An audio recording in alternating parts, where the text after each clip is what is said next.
Amen! Isang mapagpalang hapon po sa bawat isa. Yan, magandang maganda at gwapo pa po kayo sa araw na ito. At talaga namang napakalakas ng mic ko at napakalakas ng boses ko. Ayan, salamat po sa Panginoon sa pagkakataon na ito na binigay niya po sa atin para makapag-aral ng kanyang salita. At shout out po sa mga kasama natin dyan na nanonood online at patuloy na sumusubaybay po sa atin. Magandang magandang araw po sa inyo. At salamat din po dahil kayo, kahit kayo ay nasa kanya-kanyang mga bahay o kung nasan man po kayong lugar ngayon, ay patuloy po kayo na nakikinig at excited na mag-aral ng salita ng ating Panginoon. So, pang ilang linggo na po ba natin ngayong buwan na to? Yan, nasa third week na po tayo ng ating installment ngayon. Ano po ba ang ating tema sa buwan ng August? Yan, padayon. Continuing your work for God. So napakahirap po talaga, no? Minsan sa buhay natin bilang isang mga anak ng Diyos, napakahirap po talagang sumunod sa Panginoon kapag po may pinagdadaanan tayo. Amen po ba? Yung kapag may problema sa bahay, may problema sa school, para bang yung bigat na yon isa sa dahilan kung bakit tayo minsan nahihirapang maglingkod sa Panginoon. Amen po. Sino po dito nakaka-relate? Magsabi ng amen. Yan. Kasi po, wala naman po talagang madali sa paglilingkod sa ating Panginoon. At talagang makakaranas po tayo ng mga matitinding pagsubok sa buhay. Noon nga po nakakilala ko kay Lord, bago ko siya talagang tuluyan na tanggapin sa buhay ko, parang ang simple lang ng buhay para sa akin. Mga minimal na problema yung pagdadaanan ko. Pero nung dinedicate ko ang buhay ko kay Lord, para bang ang daming mga pagsubok na binibigay o hinahayaan si Lord na padaanan sa akin. Kaya hindi po tayo excuse sa pagdaan sa mga pagsubok sa ating buhay. Kaya nga lang, minsan, yung mga pagsubok na yon nagiging dahilan kung bakit minsan hindi tayo makausad naman, di ba? Para tayong nakikipaglaban sa mga pagsubok natin sa ating buhay. At minsan, napakalaki po ng mga barriers or harang para tuluyan tayong mahirapan sa paglilingkod natin sa ating Panginoon. And salamat po kay Lord dahil binigay niya po itong topic na ito at naniniwala po ako na hindi po to nangyari lang kundi sinadya po talaga ng Panginoon na ako po yung isa sa mag-share po nito sa inyo. So, hinahayaan ko po ang bawat isa na tumayo at sabay-sabay po nating basahin ng kwento. Yan. Ito po ay kwento ni Joshua at ng mga Israelita kung saan naka-experience po sila ng matinding breakthrough despite sa napakalaking harang, no, para maabot po nila yung tagumpay na gustong ibigay sa kanila ng Panginoon. Yan, samahan niyo po ako, basahin po. Ang ating pong text ngayon ay matatagpuan sa Joshua chapter 6 verse 1-27. Ang haba naman. Sige po, ako na lang po magbabasa kasi masyadong mahaba po iyan. Yan, sige. Let me read po. Now, the gates of Jericho were securely barred because of the Israelites. No one went out, no one came in. Then the Lord said to Joshua, "See, I have delivered Jericho into your hands, along with its king and its fighting men. March around the city once with all the armed men. Do this for 6 days. Have been priests carry trumpets of ram's horns in front of the ark. On the 7th day, march around the city 7 times, with the priests blowing the trumpets. When you hear them sound a blast on the trumpets, have the whole army give a loud shout. Then the wall of the city will collapse, and the army will go up, everyone straight in." Verse 6. So Joshua son of Nun called the priests and said to them, "Take up the ark of the covenant of the Lord, and have 7 priests carry trumpets in front of it." And he ordered the army, "Advance, march around the city with an armed guard going ahead of the ark of the Lord." When Joshua had spoken to the people, the 7 priests carrying the 7 trumpets before the Lord went forward. blowing their trumpets, and the ark of the Lord's covenant followed him. The armed guard marched ahead of the priest, who blew the trumpets, and the rear guard followed the ark. All this time, the trumpets were sounding. Verse 10, But Joshua had commanded the army, Do not give a war cry. Do not raise your voices. Do not say a word until the day I tell you to shout. Then shout. So he had the ark of the Lord carried around the city, circling it once. Then the army returned to the camp and spent the night there. Joshua got up early the next morning, and the priests took up the ark of the Lord. The seven priests carrying the seven trumpets went forward, marching before the ark of the Lord and blowing the trumpets. The armed men went ahead of them, and the rear guard followed the ark of the Lord while the trumpets kept sounding. Verse 14. So on the second day, they marched around the city once and returned to the camp. They did this for 6 days. On the seventh day, they got up at daybreak and marched around the city 7 times in the same manner, except that on that day they circled the city 7 times. The seventh time around, when the priest sounded the trumpet blast, Joshua commanded the army, Shout, for the Lord has given you the city. The city and all that it is in are to be devoted to the Lord. Only Rahab the prostitute and all who are with her in her house shall be spared, because she hid the spies we sent. Verse 18, But keep away from devoted things, so that you will not bring about your own destruction by taking any of them. Otherwise, you will make the camp of Israel liable to destruction and bring trouble on it. All the silver and gold and the articles of bronze and iron are sacred to the Lord and must go into his treasury. When the trumpet sounded, the army shouted, and at the sound of the trumpet, when the men gave a loud shout, the wall collapsed. So everyone charged straight in, and they took the city. They devoted the city to the Lord and destroyed with a sword every living thing in it, men and women, young and old, cattle, sheep, and donkeys. Verse 22. Joshua said to the 2 men who had spied out the land, Go into the prostitute's house and bring her out and all who belong to her in accordance with your oath to her. So the young men who had done spying went in and brought out Rahab, her father and mother, her brothers and sisters, and all who belonged to her. They brought out her entire family and put them in a place outside the camp of Israel. Then they burned the whole city and everything in it, but they put the silver and gold and the articles of bronze and iron into the treasury of the Lord's house. Verse 25.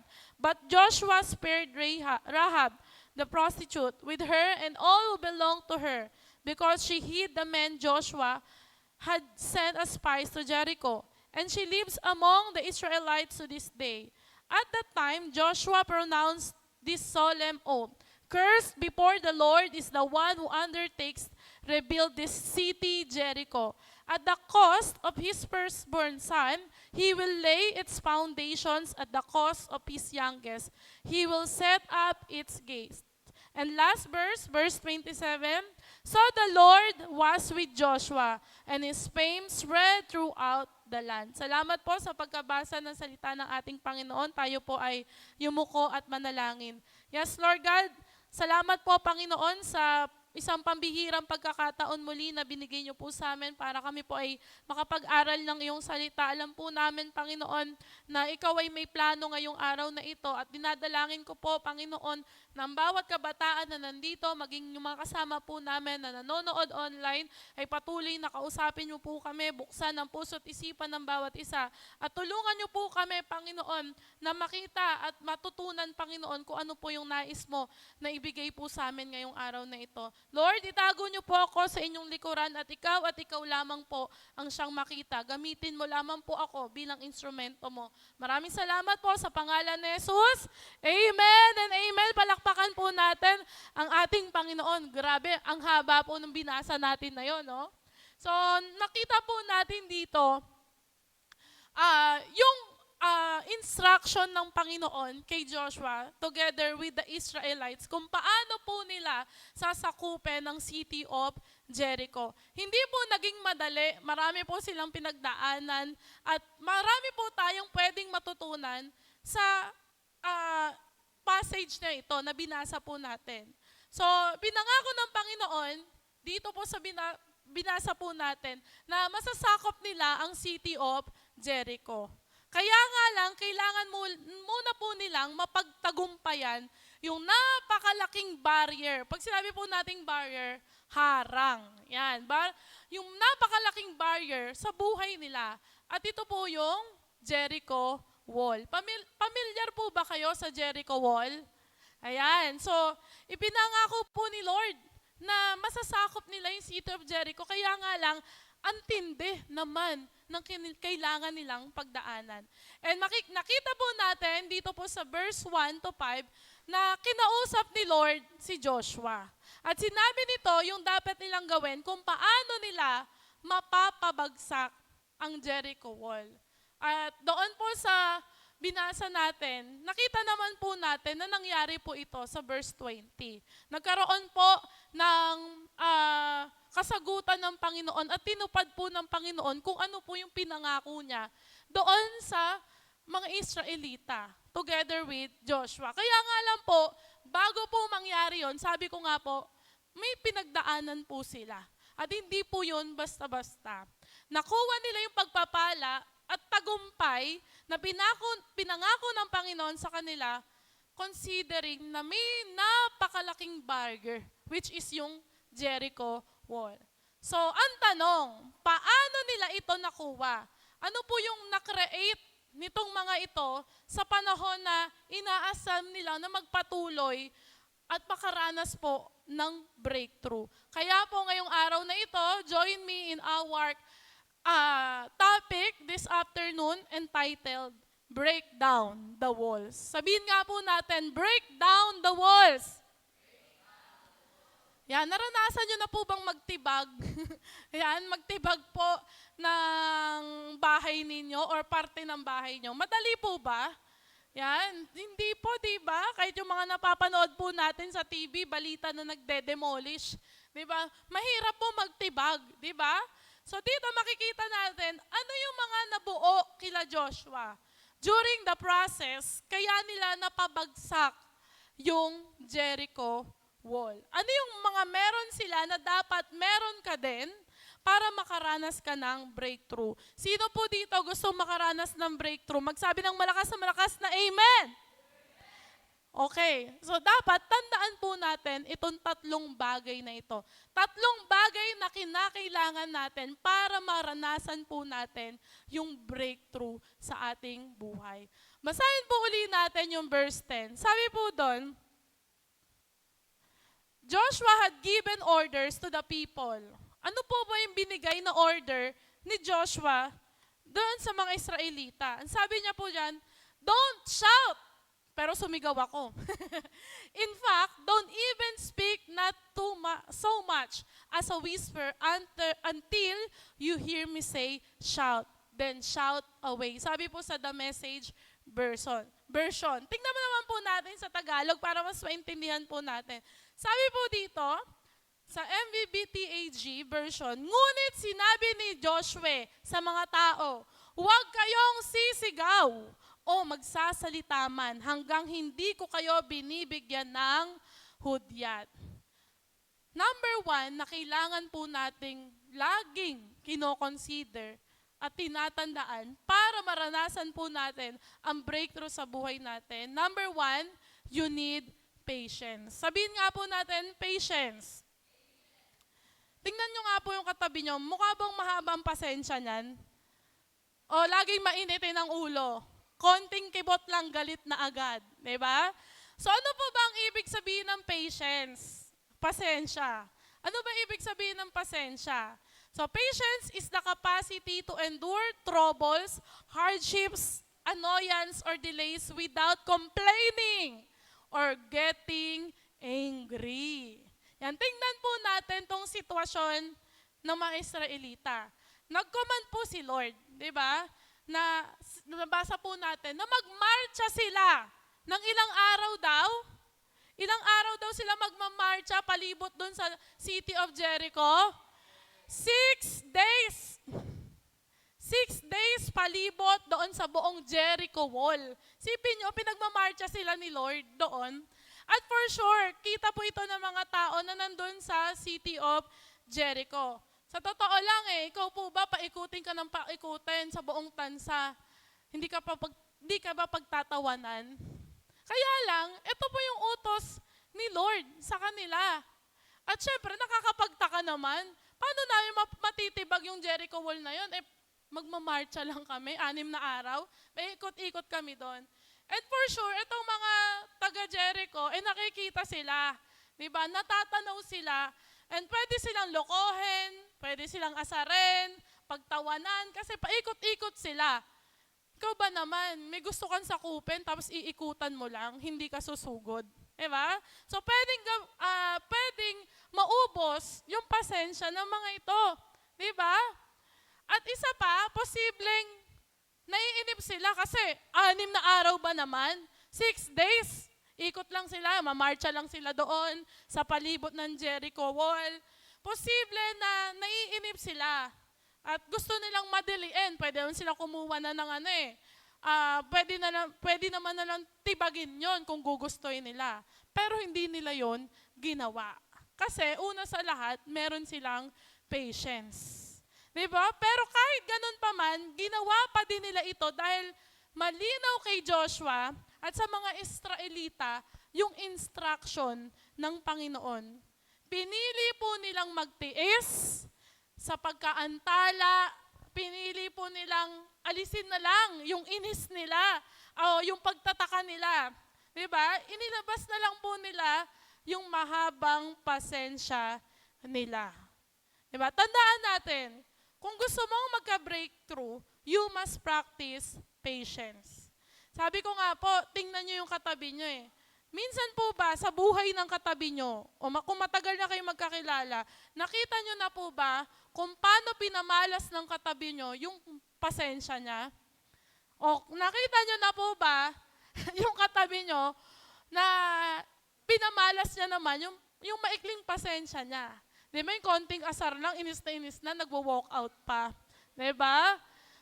So, minsan sa buhay natin, kailangan po nating i-practice yung pasensya or patience. Ang breakthrough ay hindi agad-agad nangyayari. Yung pagpapala ng Panginoon, hindi agad-agad yan mangyayari sa'yo kung wala kang ginagawa. At ang gustong ituro ng Panginoon dito, hindi lang sa mga Israelites, kundi sa atin na magkaroon tayo ng patience. Di ba? Meron pong proseso na dapat kang daanan para marating mo yung breakthrough ng buhay mo. Amen po ba?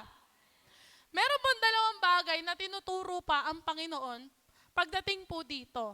Yan. Ano po ba yon? Una, it teaches us right timing. Yan. Sino po dito naniniwala sa right timing ng Panginoon? Magsabi ng amen. So, ibig sabihin, hindi ka muna magjojowa kasi elementary ka pa lang. Hindi ka pa magjojowa kasi high school ka pa lang. Hindi ka pa magjojowa kasi nag-aaral ka pa. Kung naniniwala ka sa right timing ng Panginoon. So, kailangan nating malaman at matutunan ang law of timing. Sabihin nga po natin, law of timing. Dahil hindi lahat makukuha mo ng agaran. Amen po ba? Amen po ba? O di ba minsan sa buhay natin may gusto-gusto tayong bilhin? Anong ginagawa natin para mabili yon? Tayo ay nag-iipon. Kasi naniniwala tayo na kapag nag-intay tayo, natuto tayong mag-ipon, mag-intay sa tamang panahon, mabibili natin yung gusto natin. Amen po ba? Kaya nga maraming hindi po nakakaranas ng breakthrough dahil patience pa lang, pagtitimpi pa lang, hindi na nila kinakaya. Bakit kaya maraming kabataan pumapasok agad sa maagang pagrelasyon? Yan, sinabihan lang ng crush kita, ika-crush back mo na rin. Yan, di ba? Tapos malalaman mo, ay, sila na. Oh, paano mo mapapatunayan na naniniwala ka sa right timing ng Panginoon? So tandaan natin mga kapatid, mga kabataan, hindi bagay sa mainipin ang breakthrough. Amen po? Sabihin nga po natin, hindi bagay sa mainipin ang breakthrough. O kung mainipin ka, hindi mo marireceive ang breakthrough ng Panginoon sa buhay mo. Ang patience ay nangangailangan ng pagpipigil sa sarili. Yan. So, kagaya sa kwento natin, di ba, kinakailangan nilang pigilan ang kanilang katawan. Especially ang kanilang bibig. Kasi sabi ni Joshua, di ba, huwag kayong sisigaw hanggat di ko sinasabing sumigaw kayo. Di ba? Ginawa nila yon. Hindi sila sumigaw hanggat di nila naririnig yung sinasabi ni Joshua na sumigaw sila. Pinigilan nila magsalita kahit na pinaparamdam sa kanila na kailangan nilang sumigaw. Kasi yun yung parang tawag ng kanilang sarili. Minsan, ang breakthrough, nangangailangan ng patience. Minsan, hindi naman mahaba. Minsan, maikli din. Minsan, maikli. Minsan, mahaba. Isipin nyo yung mga tao na kung saan talagang naghintay. Yan, may mga kilala ba kayo? Yan, kagaya nila Ate Persa at ni Pastor Mark, ni Pastor Topper at ni Ate Ban, di ba? Sila yung mga kilala natin na number one na mga tao na natutong maghintay when it comes sa kanilang mapapangasawa or dun sa magiging kasama nila habang buhay. Mapapansin nyo sa buhay nila yung breakthrough, yung pagpapala ng Panginoon sa buhay nilang bilang mag-asawa. Diba? Hindi lang naman sa love life natin, kundi sa ibang part pa o aspeto ng buhay natin. Kapag natuto tayo maghintay, mararanasan natin yung breakthrough. Mahirap ba mag-aral o madali?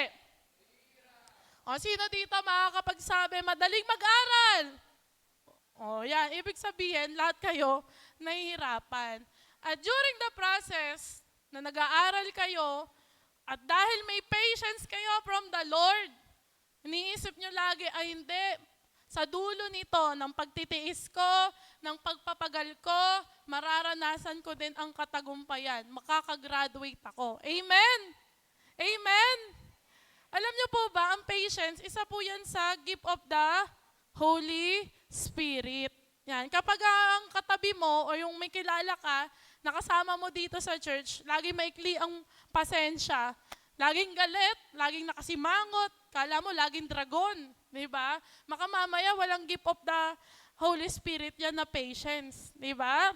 So isipin natin yung mga taong naghintay talaga sa tamang panahon ng Panginoon. O si David, may tumatawag sa akin, baka Shopee to. si King David, di ba? Bago siya maging hari, napakahaba ng panahon na inintay niya bago siya i-anoint bilang hari. Si Abraham, di ba? Pinangakuan siya ng Panginoon na magkakaroon sila ng anak. Pero ilang dekada na ang dumaan, wala pa rin. Pero dahil natuto silang magtiwala, maghintay sa Panginoon, binigay pa rin ni Lord yung pangako niya. Si Noah. O, sino si Noah? Siya ba yung naghati ng dagat? Sino po ba si Noah? Siya po ang gumawa ng malaking arko. Ilang dekada niya po yung ginawa. Pwede yung mga tao, tinutuya na siya, pinagtatawanan na siya. Lo, ang ginagawa nito, di ba? Parang, ba't gumagawa to ng malaking-malaking barko? Aanin niya yan, nasa lupa lang. Di ba? Pero, nangyari pa rin kung ano yung sinabi ng Panginoon. Niligtas yung pamilya niya, maging yung ibang nilikha ng Panginoon. At isa sa pinaka-the best, siguro, na masasabi nating natutong maghintay sa tamang panahon, walang iba kundi si Jesus. Amen po ba? Di ba si Jesus, yung panahon na nandito siya, di ba? Ang daming nagpe-persecute sa kanya. Ang daming mga tao, tinutuya siya. Dumating pa nga sa point, di ba, na pinahirapan na siya, pinako na siya sa cross. Pero naniniwala siya na yun yung God's will. Diba? May reason ng Panginoon kung bakit siya nandito. May reason siya kung bakit siya pinako sa krus. And si Jesus pa lang, tinuturuan na tayo kung paano tayo maghintay sa tamang panahon. Amen? So nakita natin, kaya nga sa breakthrough, importante ang patience. Yan. So, pangalawang bagay na tinuturo sa atin pagdating sa patience, pangalawa, it teaches us wisdom. Sabihin nga po natin, wisdom. Ano po ba sa Tagalog ng wisdom? Karunungan. Yan, mas makakapag-isip ka kasi ng maayos kapag nagpapasensya ka. Amen po ba? Di ba? Kapag tayo ay may patience, nakakapag-isip tayo ng tama. Nakakapag-isip tayo ng mga tamang gawin na dapat nating gawin. Di ba? Kapag hindi ka galit at hindi ka nasa peak ng emotion mo, nakakapag-isip ka ng tama. Nakakapag-desisyon ka ng tama. Nakakagawa ka ng mga bagay na nakakalugod sa ating Panginoon. Sabi nga, di ba, patience is a virtue. Di ba? Lahat tayo, makakaranas tayo ng breakthrough kapag tayo ay pinangungunahan ng patience. Di ba?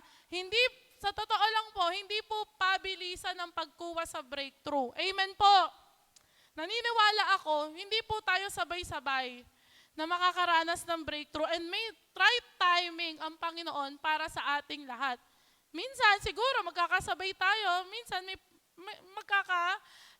hindi tayo magkakasabay kasi may timeline ang Panginoon sa buhay ng bawat isa. May right timing si Lord. Kaya kailangan lang natin matuto tayo maghintay.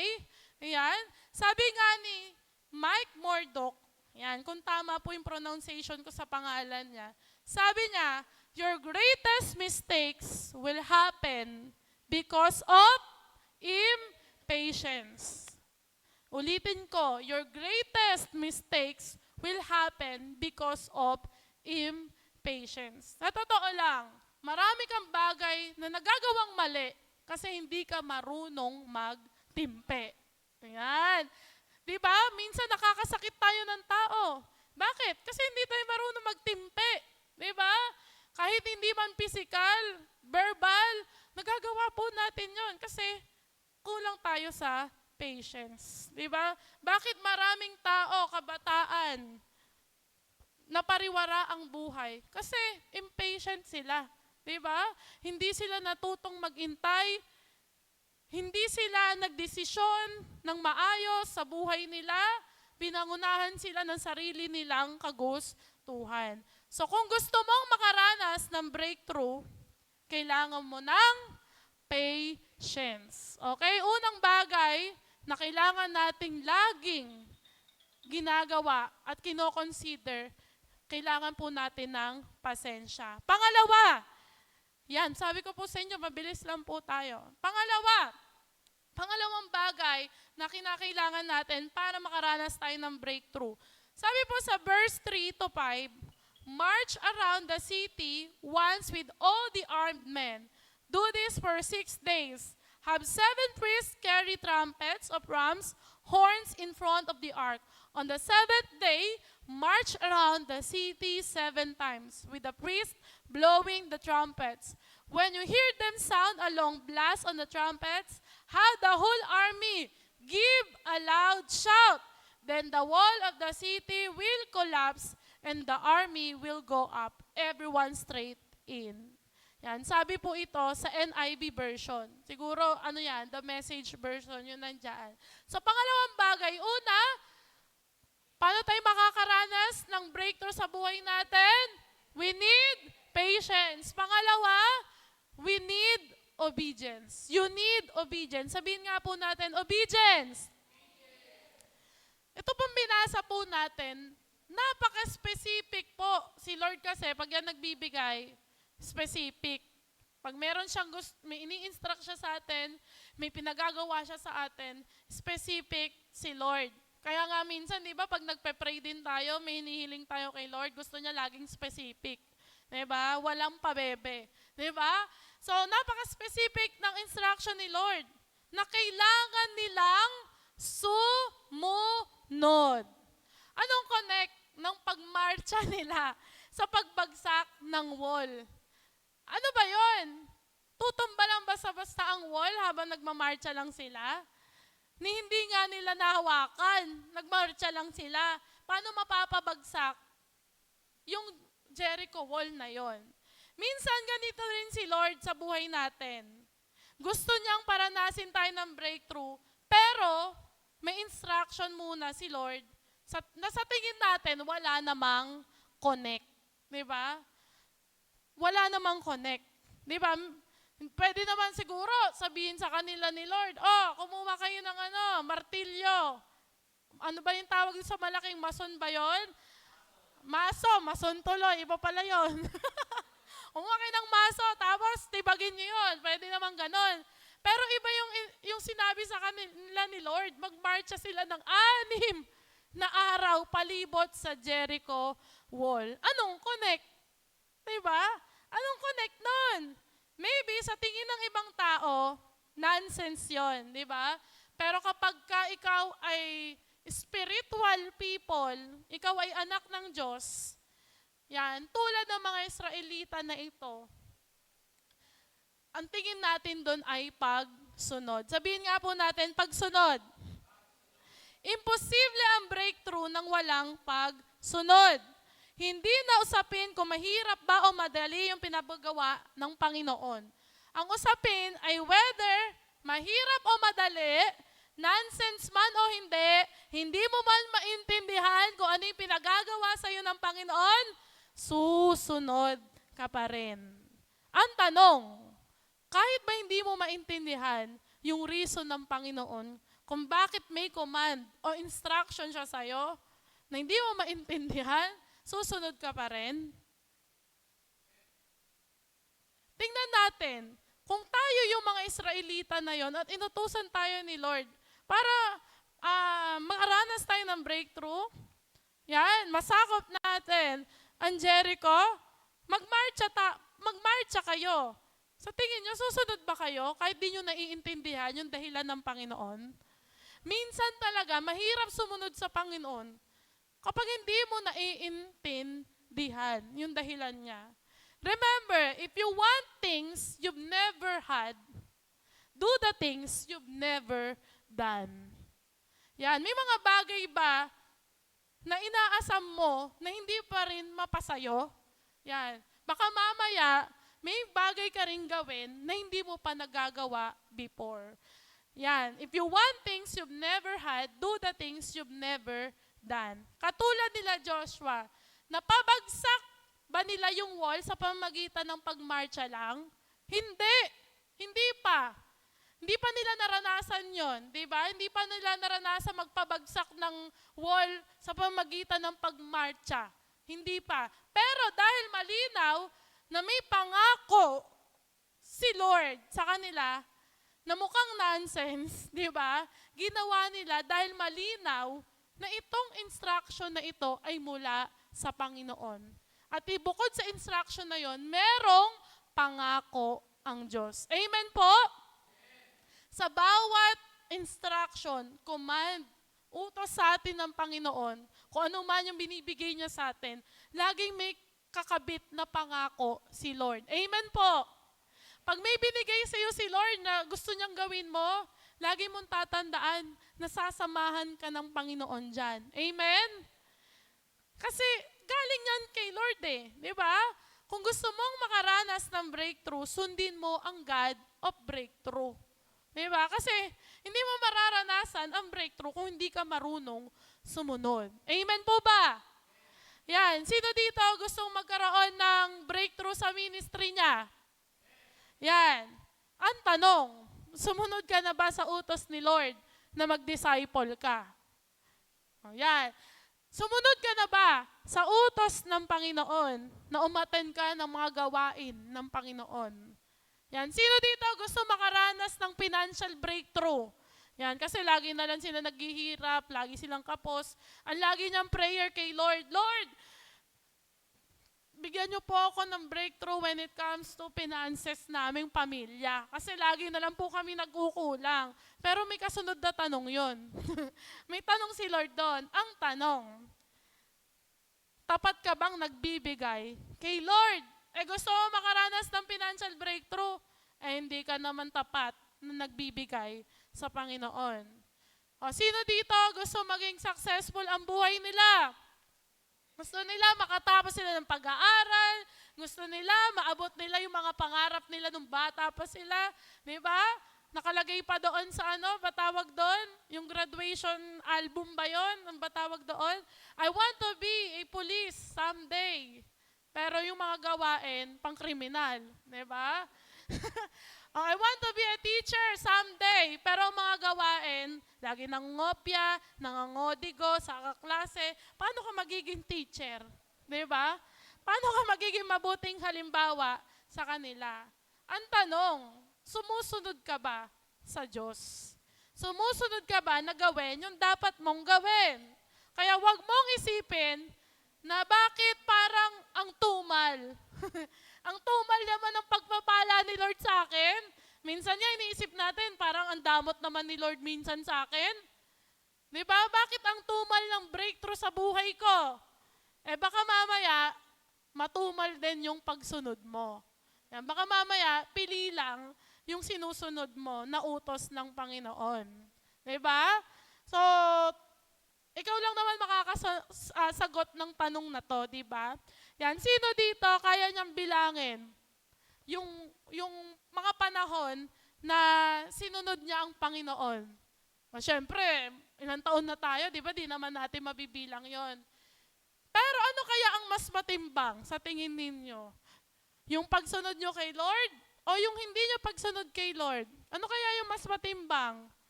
Ano kaya yung mas marami nyong nagawa? Yung sumunod kayo kay Lord o yung hindi kayo sumunod sa Panginoon? I pray na itong message po na ito ay magsilbing paalala po sa atin na mas damihan po natin yung pagsunod natin kay Lord. Amen po ba? Amen po? Tandaan natin na laging nasa likod ng pagsunod natin yung breakthrough natin. So, kung ito yung iniintay mo, yung makaranas ka ng breakthrough, nag-uumapaw na pagpapala mula sa Panginoon, kaginawahan ng buhay, baka kailangan mo munang sumunod. Yan. Una, paano po tayo makakaranas ng breakthrough? Yan, you need patience. Pangalawa, you need obedience. At pangatlo, ito na rin po yung panghuli. So marami po tayong babasahin na verse po dito. Makikita po natin verse 2, verse 5, verse 6, verse 12, and verse 20. Basahin ko na lang po sa Tagalog para mas maintindihan po natin.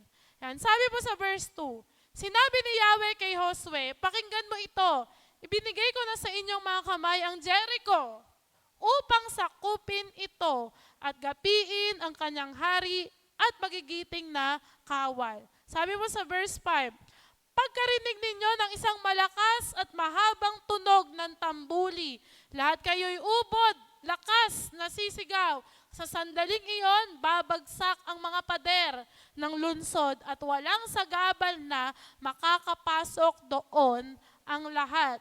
Verse 6, kaya tinawag ni Josue ang mga pari ng Israel at sinabi sa kanila, dalhin ninyo ang kabanantipan ni Yahweh. Mauuna ang 7 paring may dalang mga trumpeta. Verse 12, kinabukasan, maagang bumangon si Josue. Binuhat ng mga pari ang kaban ng tipan ni Yahweh. Verse 20, kaya't hinipan nga ng mga pari ang mga trumpeta at nagsigawan ng napakalakas ang mga tao nang marinig iyon. Bumagsak ang mga pader ng lungsod at sumalakay sila. Nakapasok sila ng walang sagabal at nasakop nila ang lunsod. So kita po natin dito na throughout the journey ni Joshua at nitong mga Israelita nito, sinamahan sila ng Panginoon. At nakita po natin dito sa mga verses na binasa natin, yung pangako ng Panginoon, nakasama nila ang Panginoon at pagtatagumpayin sila ng Panginoon. Diba?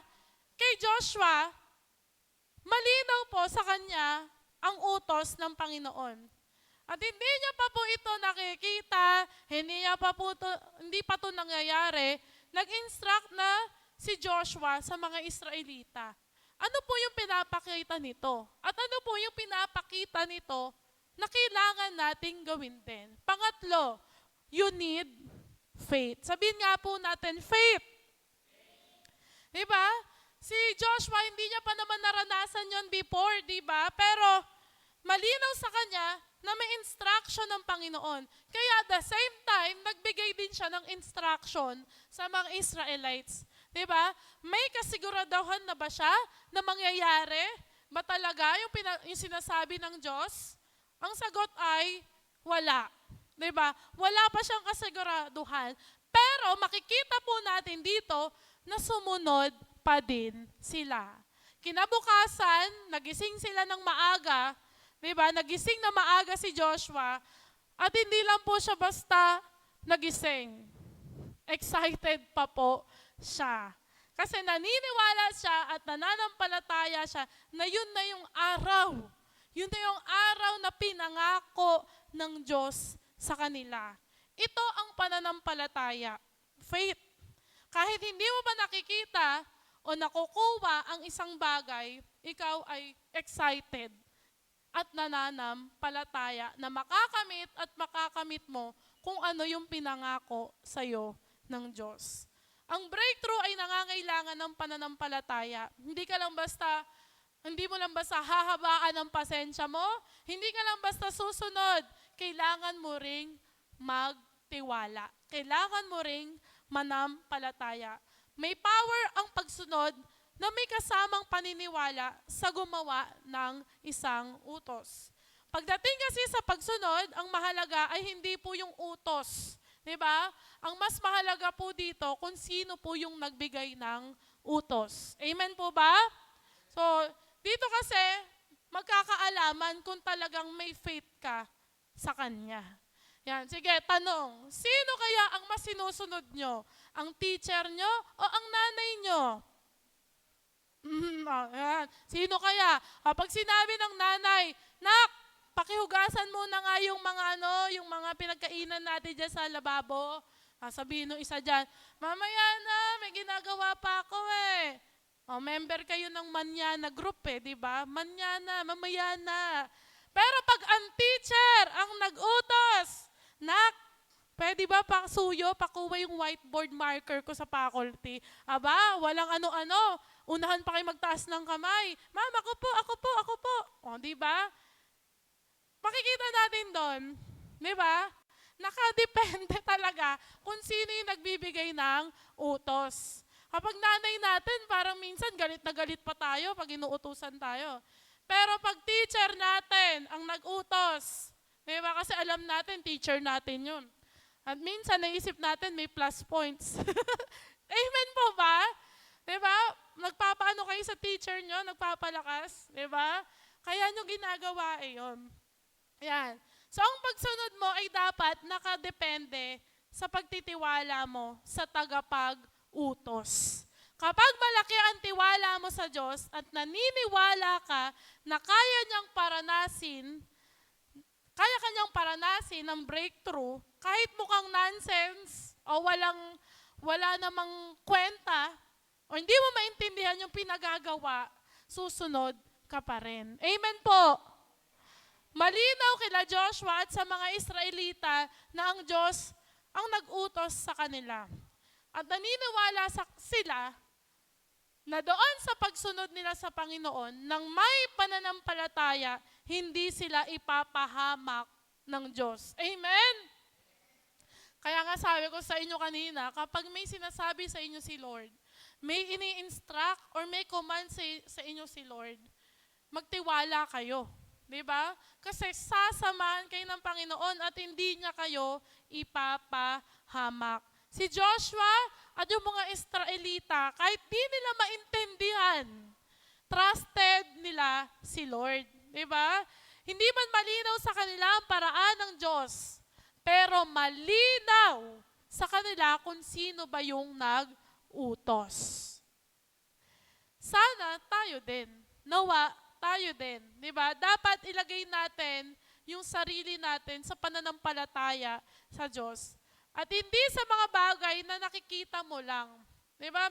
Minsan kasi, dumadating sa point ng buhay natin, imbis na sumunod tayo, di ba? Imbis na manampalataya tayo doon sa sinasabi ng Panginoon, minsan, pinangungunahan tayo ng reklamo.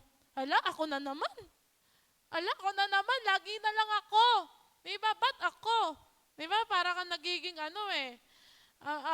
para kang si Batman eh. Ba't ako? Ba't ako? Di ba? Minsan ganun tayo, di ba? Hindi muna natin tinitingnan ano ba yung nais ng Diyos na ipakita at ituro sa atin. Amen? So, kapag sinabi ni Lord na magkaka-breakthrough ka, magbe-breakthrough ka. Sige po, taas ang kamay ng mga anak ng Diyos na sinabihan sila ni Lord na makakaranas sila ng breakthrough. Taas ang kamay. O ilan lang? Ilan lang kami? Ay kasama ako doon, nakataas. Sinabihan ni Lord na mapagtatagumpayin niya ang buhay niya. Sige, taas ang kamay. Yan. Kung naniniwala kayo na sinasabi yun sa inyo ni Lord, kailangan nyo ng faith. Amen?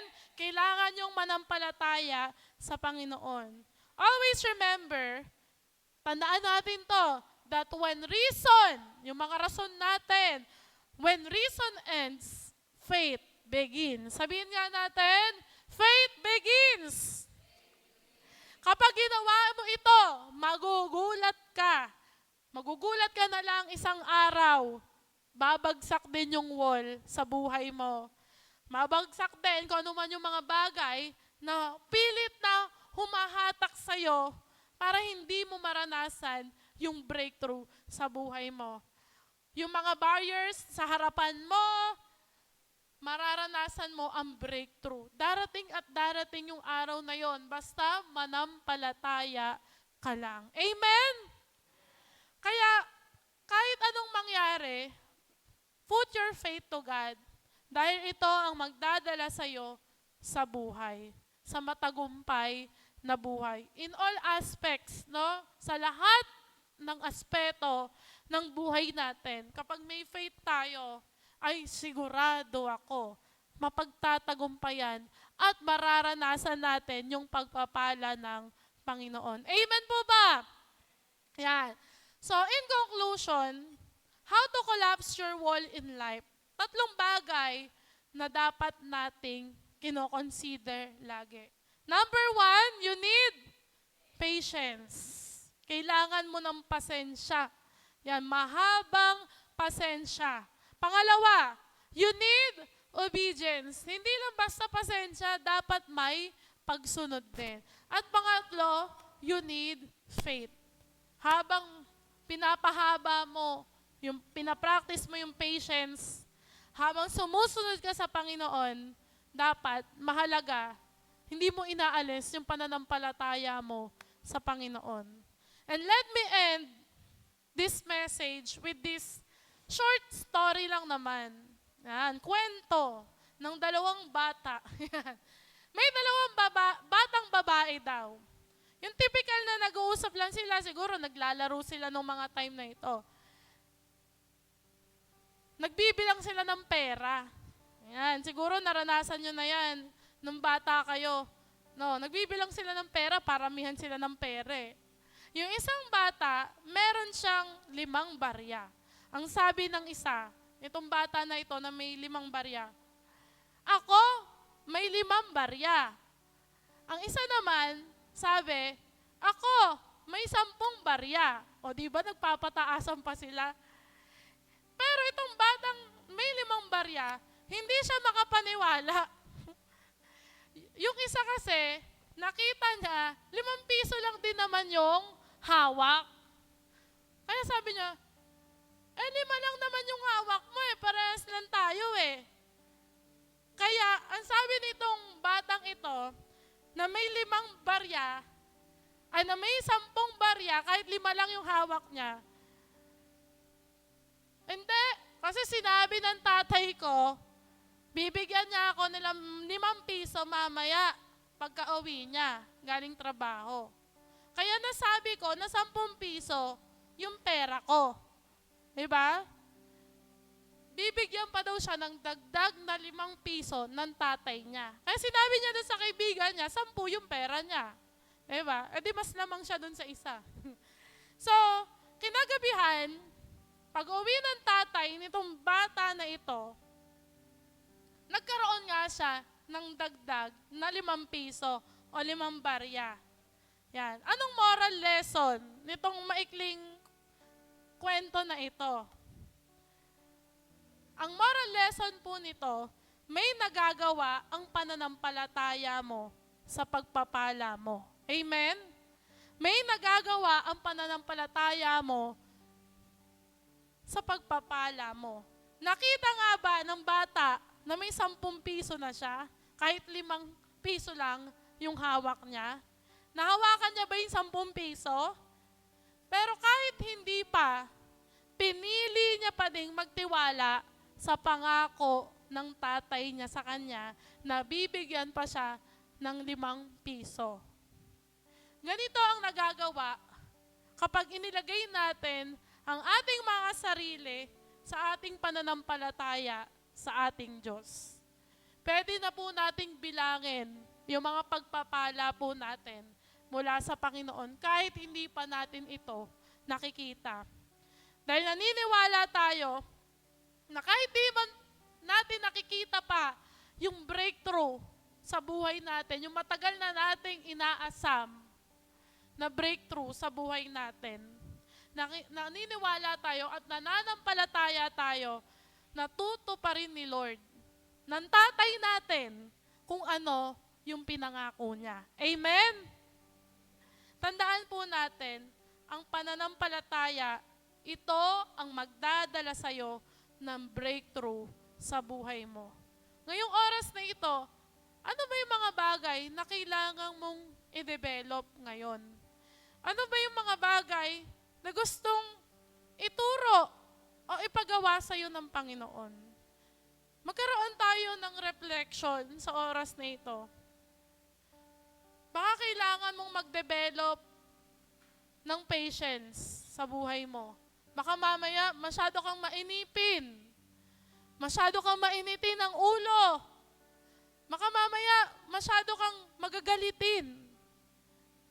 Baka mamaya ang ugali mo, pag may nagustuhan kang bagay, gusto mo agad itong makuha. Baka yun yung isa sa mga gustong i-develop ni Lord sa'yo. At pwede rin na gustong i-develop sa'yo ni Lord yung pagsunod mo sa Kanya. Baka mamaya, minsan, napipilitan ka na lang sumunod sa Panginoon. Minsan, kasi sinabi ni leader, umattend ako eh. Dapat nasa church ako.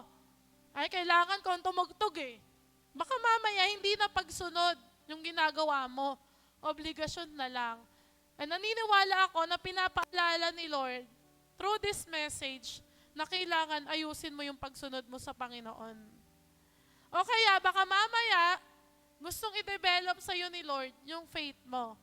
Yung pagtitiwala mo sa Panginoon. Baka mamaya, minsan, nagpe-pray ka na lang pero hindi ka naman naniniwala kay Lord. Baka minsan, nag-aalangan na tayo sa pagtitiwala natin kay Lord. May mga prayers ba tayo na hindi pa sinasagot ni Lord? Tagal na nating panalangin. Baka mamaya, gusto ni Lord na mas pagtibayin mo yung pananampalataya mo sa Kanya. Sige po, pwede po ba? Inaanyayahan ko po ang bawat isa na tumayo sa oras na ito. Tayo po ay pumikit. And this time, i-dedicate po natin itong oras na ito mula sa Panginoon. Para sa Panginoon. Huwag muna nating pansinin yung katabi natin. Huwag muna nating isipin yung mga bagay na kailangan nating gawin pagtapos ng service na ito. And let us reflect sa buhay natin. Minsan, kaya hindi natin maabot yung pagpapala ng Panginoon. Minsan, bakit matumal ang breakthrough ni Lord sa buhay natin? Mamaya kinukulang na tayo sa patience. Nakakalimutan na nating maghintay sa right timing ni Lord. At minsan pinipilit natin yung kagustuhan natin. Kaya minsan, pangit yung nare-receive natin or nangyayari sa buhay natin. And gustong ituro sa iyo ng Panginoon ngayon, matuto kang maghintay sa tamang panahon ng Panginoon. At habang naghihintay ka, binibigyan ka ng wisdom ni Lord. Binibigyan ka ng karunungan ng Panginoon kung paano ka magpaplano, ano yung mga desisyon na dapat mong gawin sa buhay mo. At baka mamaya, minsan sa buhay mo, napipilitan ka na lang sumunod. Wala na yung totoong puso ng pagsunod sa Panginoon. And this time, sabihin natin kay Lord, kung nahihirapan ka sa pagsunod mo sa Panginoon, Lord, gusto ko po, every time na pupunta ako sa church, every time na a-attend po ako sa mga gawain mo, maramdaman ko po yung excitement, Panginoon. Maramdaman ko po yung excitement tuwing gagamitin mo po ako sa ministry, Panginoon. Excitement, Panginoon, every time, Panginoon, na ginagamit mo ako. And naniniwala ako, mga kabataan, na kapag sinabi natin yun sa Panginoon, tapat ang Diyos na ibibigay niya yun. At ilalagay niya sa ating mga puso yung desire na nag-uumapaw sa paglilingkod at pagsunod sa Panginoon. At baka mamaya, meron sa atin, nakukulangan na tayo ng pagtitiwala kay Lord. At minsan, imbis na sumunod, nagre-reklamo na lang tayo. Na minsan, sasabihin mo sa sarili mo, eto na naman, ako na naman, ito na naman, mapagod na nga ako eh. Baka mamaya, kung gano'n ang mga linyahan mo at iniisip mo, hindi ka na nagtitiwala sa Panginoon. At tandaan po natin na itong mga bagay na ito, yung mga maling pag-iisip at mga gawin na ito yung naglalayo sa atin sa breakthrough ng Panginoon sa ating buhay. Kaya kabataan, patuloy lang tayo sa ating paglakad sa Panginoon. Dahil balang araw, magugulat tayo. Ano yung matagal na nating dinadalangin, inaasa mula sa Panginoon, ay hawak-hawak na natin at nararanasan na natin yung breakthrough ng buhay natin. Kaya patuloy tayong magtiwala, sumunod sa Panginoon at pahabain pa natin ang pasensya natin, yung patience natin mula sa Panginoon. Yes, Lord, Panginoon, kami po ay nagpapasalamat sa inyo dahil alam po namin, Panginoon, na itong message, Lord God, na ito ay dinedirekta mo, Panginoon, sa aming puso't isipan, Panginoon. And Lord, mas pinapaalala mo po ito sa amin, Panginoon. And Lord, humihingi po kami, Panginoon, ng kapatawaran kung dumadating sa point ng aming buhay, Panginoon, na imbis na sumunod, nagre-reklamo na lang po kami, Panginoon.